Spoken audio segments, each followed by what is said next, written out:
All right, let's jump into this extraordinary episode. Hey, it's your friend Mel, and welcome to the Mel Robbins podcast. I am thrilled that you're here. I'm so excited for the topic today. It's always an honor to be together and to spend this time with you. If you're a new listener or you're here because somebody shared this episode with you, I just wanted to take a moment and personally welcome you to the Mel Robbins podcast family.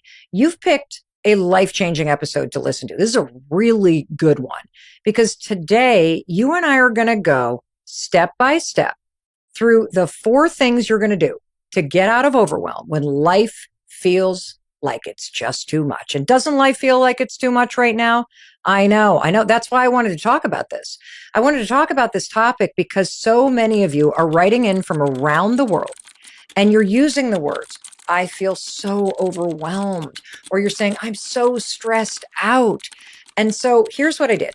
I reached out to 2 of your favorite and my favorite medical experts who have appeared on the Mel Robbins podcast. They are also medical experts that I quoted extensively in the Let Them Theory book. And what I wanted to figure out was, what do we need to do in moments of stress and overwhelm? And that's when I learned the very first mistake I was making. I was using the words stressed and overwhelmed interchangeably. And medically speaking, they're very different states that your brain or body are in. And if you're going to take control in moments where you're stressed or overwhelmed, first of all, you got to know the difference. That's the first step. You got to know the difference between when you're experiencing stress versus you getting to this moment where you're so flooded and beyond your capacity to deal with it that you're actually overwhelmed. Here's how I think about it now that I have spent hours and hours researching this topic so you and I could have this conversation today. Stress is just pressure that you feel. And stress sometimes can be a really good thing. You know what I mean? Like, because when you feel stressed about a deadline, you tend to get the work done. So it's pressure that you feel. In fact, the days that we tape this podcast for you, they're very stressful. And I don't mean bad.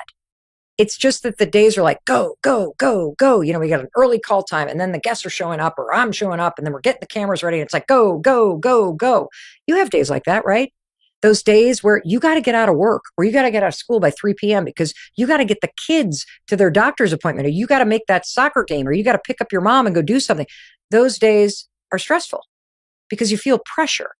It's sort of like you're stepping on the gas, right? And you're go, go, go.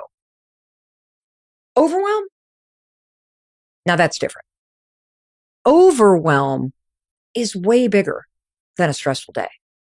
Overwhelm is what happens when that stress that you're feeling, that pressure, that go, go, go, go, go, go, go, go, go, is building and building and building and building.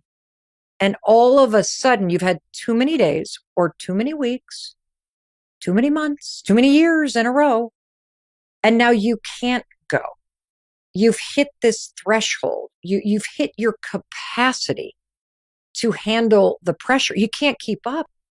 When you're in a state of overwhelm, you can't think. You can't prioritize. Overwhelm means you just can't handle it anymore. Like that's kind of how I know the difference. Stress, I keep powering through. Overwhelm, I've hit the wall.